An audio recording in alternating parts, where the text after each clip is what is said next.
എൻ്റെ പേര് ജെൻസൺ. ഞാൻ +2 കഴിഞ്ഞ് ഇങ്ങനെ എന്ത് ചെയ്യണമെന്ന് അറിയാതെ ഇങ്ങനെ നിൽക്കുമ്പോഴാണ് നാച്ചുറൽസ് ബ്യൂട്ടി അക്കാദമിയുടെ ഒരു റീൽസ് കണ്ടത്. അങ്ങനെ ആ റീൽസിനെ കുറിച്ച് ഡീറ്റെയിൽ ആയിട്ട് അറിയാനായിട്ട് ഞാൻ നേരെ ഇവിടെ കോൺടാക്ട് ചെയ്തിരുന്നു. കോൺടാക്ട് ചെയ്ത് അങ്ങനെ നേരെ ഇവിടെ വന്നു. ഇവിടെ വന്ന് അക്കാദമി കണ്ടു. അക്കാദമി കണ്ടപ്പോൾ ലാബും കാര്യങ്ങളും മൊത്തത്തിൽ എനിക്ക് ഇഷ്ടപ്പെട്ടു. അങ്ങനെയാണ് ഞാൻ ഈ കോഴ്സ് എടുക്കുന്നത്. ഞാൻ ഇവിടെ എടുത്തേക്കുന്നത് കോസ്മെറ്റോളജി എന്ന് പറഞ്ഞ കോഴ്സാണ്. അതിലിപ്പോൾ ബ്യൂട്ടി തെറാപ്പി കഴിഞ്ഞു, ഹെയറിൻ്റെ ക്ലാസ് തുടങ്ങി. ഇപ്പോൾ ഹെയറിൻ്റെ ക്ലാസ് നടന്നുകൊണ്ടിരിക്കുന്നുണ്ട്. കുഴപ്പമില്ല, നല്ല രീതിയിലാണ് പോകുന്നത്. ഇവിടുത്തെ ടൈം എനിക്ക് ഭയങ്കര ഫ്ലെക്സിബിളാണ്. കാരണം ഞാൻ ഈ കോഴ്സ് മാത്രമല്ല, ഈ കോഴ്സ് കഴിഞ്ഞ് കഴിഞ്ഞാൽ പാർട്ട് ടൈമായി ഞാൻ ജോബ് കൂടി ചെയ്യുന്നുണ്ട്.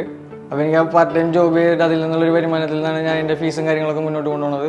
ഇവിടെ ഫീസ് EMI ആയിട്ട് നമ്മുടെ മാനേജ്മെൻറ്റ് നമുക്ക് അങ്ങനെ ഒരു ഓപ്ഷൻ സെറ്റാക്കി തന്നിട്ടുണ്ട്. ഇവിടെ ഉണ്ട്, ഓപ്ഷൻ ഉണ്ട്. ഈ കോഴ്സ് കഴിഞ്ഞ് പുറത്തിറങ്ങി കഴിഞ്ഞ് കഴിഞ്ഞാൽ എന്തായാലും ഒരു മേക്കപ്പ് ആർട്ടിസ്റ്റ് ആവാൻ എന്നെ കൊണ്ട് സാധിക്കും. ടീച്ചേഴ്സും ഇതിൻ്റെ മാനേജ്മെൻറ്റും എല്ലാം നമ്മുടെ കൂടെ തന്നെയുണ്ട്. എല്ലാം കൊണ്ടും ഞാൻ കംഫർട്ടാണ് എനിക്ക് ഇവിടെ.